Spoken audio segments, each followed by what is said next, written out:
Hello and welcome to Flory Models Friday Roundup Show. Here we are with you on the 2nd of October 2020. October already. Now, it'll soon be Christmas and that's another year gone, but let's face it, seeing the back of this year won't be a bad thing. Anyway, I've been really busy, as you probably know, this week. I've got a plethora of kit reviews that we've been getting on with. Obviously, we've got two parts of the Hellcat that's went up there. And we'll be talking decals all next week, no doubt, on this particular one. And obviously we had two live shows with you as well. So very, very busy week indeed. Anyway, it all started on Monday. So we had part 6 of the Hellcat go up on this one. So basically it was all about spraying the blue.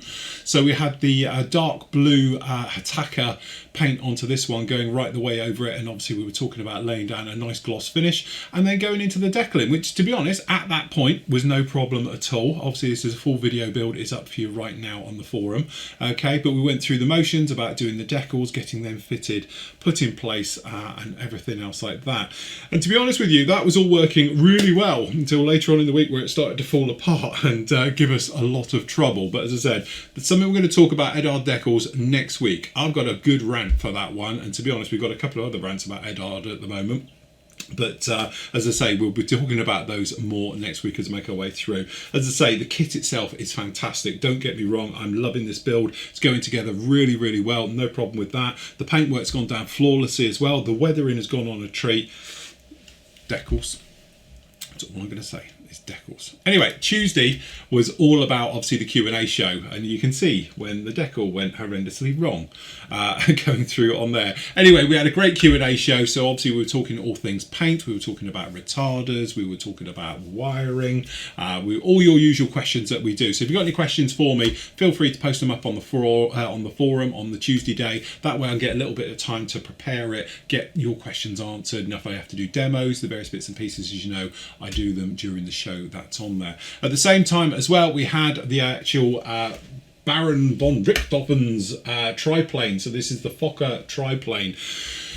Again, there's a few issues with that kit, shall we say. Not in mine, I have to say, mine is absolutely flawless, but there has been reports that some of the kits have got a few little damaged parts in there and things like that. Again, something we'll be dealing with next week as we make our way through on that one. But anyway, the review is up there, and at the end of the day, let's face it, it's a kit that we never thought we would see, or I never thought we would see, because there was a lot of reports out there saying that all the wingnut wing kits have been literally just mothballed, put off to one side, and that's it with the demise of wingnut wings.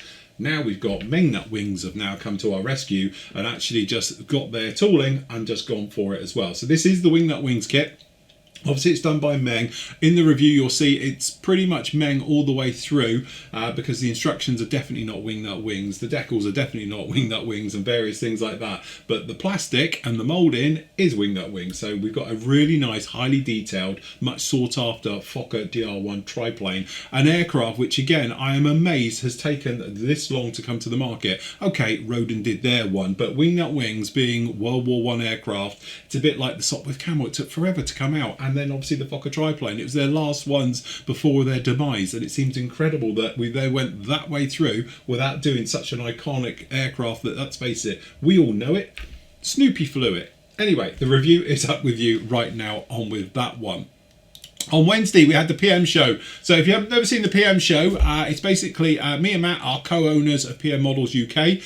We've got a huge store up in Doncaster, as a lot of you know. It's closed at the moment, obviously, to the general public, but once hopefully we get this COVID-19 thing out of the way, or we're all immune, or we're all, well, whatever, had it at this rate, then obviously hopefully we'll be able to reopen to the public. Things are still going on in there, to be honest. We had the plasterers in last week, and they've obviously been doing the plastering for actually doing the training room and the various things. So hopefully we'll reopen and we can go on with that. But anyway, it's all things kit. So if you're not into modelling, but you're a kit collector, you just like to know the latest gossip, what's going on out there, or what's happening in the industry, things like that. As I say, we've got our fingers on the pulse with all of that. That's the show. It's about an hour long as a rule, and as I say, we have a few giggles along the way and the various things into that, and talk about all the latest releases, when things that have been put back, as we found out now, kits have been put back, when hopefully release dates and stuff like that, and also all the pre-orders. Obviously members of Flory Models get a discount on all the pre-orders, how those are going and moving along. So if you want to join me and Matt talking all things kits, and you can see me down there with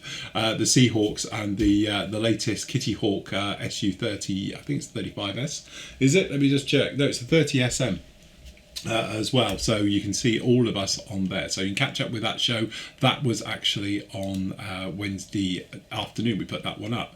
Last night was the live show, so it was me, Andy and Nathan were with you. We were talking obviously about these kits, what we've all been up to, and answering obviously all your questions that have been made out to the team. So again, if you've never seen it, it's usually about an hour and a half, 2 hours. We have it live, we have a live chat room open and answering questions and things like that as we make our way through. So again, if you want to catch up with any of those things, it'd be great to have you along as well. Again, it's just light-hearted fun like we do with all the live shows in the evenings and things like that. I like to be, it's just fun, and we all have a bit of a giggle, we take the mick, all the usual bits and pieces that go out of it. Again, never take it too seriously as we make our way through.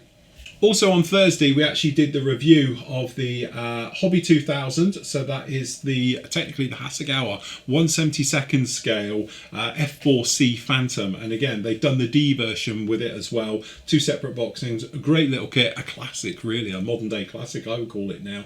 And again, fantastic decals. You actually get a beautiful mask set for that one as well that comes with that kit. And the star this week has to be this little thing. Now, Matt gave me this to review in my goodie box last week when it came in, and I looked at it and thought, 70-second refueler truck. Yeah, okay, and move away.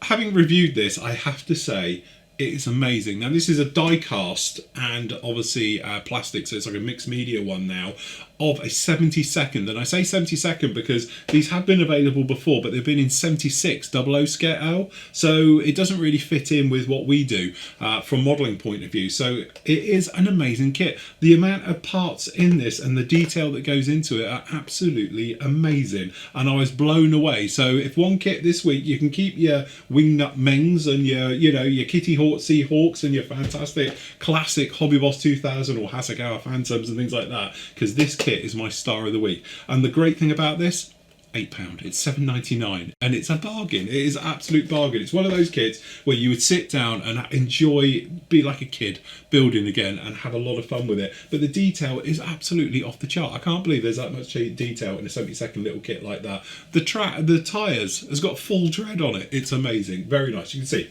Very excited about that one. And that brings you bang up to date to today. So again, I've been working slightly ahead of you guys, so I've actually redeckled this now. Again, we're going to talk about the reasons why it all fell apart before, but I've had to re-weather, we've had to respray this back end and go in through the motions of it. But the next part is just before that, so it talks about the weathering. So we obviously do weathering, we go in on the underside here. So to be honest with you, we use Flory Models Wash, so it's dark dirt for the underside. The top side, because obviously it's darker on here, we mix in a little bit of concrete grey into dark dirt, blended mix right the way over it. Then we go in with oils, so we use white oils on the underside to lighten that slightly, and then we go in with the top side of using oils just to basically blend it around and break it all up and go through the motions of it like that. So again, it's one of those areas where, it's very, very hard work working with a dark blue colour, but hopefully we've nailed it down. Unfortunately, like we said, the decals then decided to disintegrate on me and cause me loads of chaos. And on Monday's episode, which you'll see all about that right the way through, and then right the way through where I've had to respray it, go through the motions of it, get another supply of decals in as well to actually take care of the decals that went wrong, so forth and so on. And then hopefully next Friday will be the final part of this one, which will be up with you, which will be the completed model. Because to be honest with you, this afternoon I intend to finish this one off because there's only a few parts to go with it. Re-weather this back area, lights on there, few little details to go in, and the detailed weather and things like that, and she will be completed and finished off. And that is about it. Apart from, you've also got up today the review of the SH60B. Now, I've only done the B version, the one up here. I haven't done the Ocean Hawk, the F, or obviously the MH60F, because the MH60 is almost identical to the Black Hawk review that we've done, but obviously it's got upgraded parts for down in here, doing it for the navalised gunship version. Okay, and obviously the Seahawk down in here is very, very similar to the SH60B, so I didn't think there was a lot of point recapping over this. So we've done a full review of the SH60B, and then obviously you can see the differences with these in there as well right the way through. So there you go, that's about it for this week. Next week be full on. I've got more reviews to get on with. We've got that Kitty Hawk SU30 SM to do. We've got the twin air-to-air system down in there, which is the old Tackham kit done by Hobby Boss 2000 as well, and loads of other stuff. And obviously we're going to be finishing this little guy off, and I'll be starting on my next project as well. So join us next week for another full-on week here at Flory Models. As always on a Friday, I'm going to leave you with your great work from the gallery. So until Monday, everybody, happy modelling. Take care. I was wasted. My heart grows heavy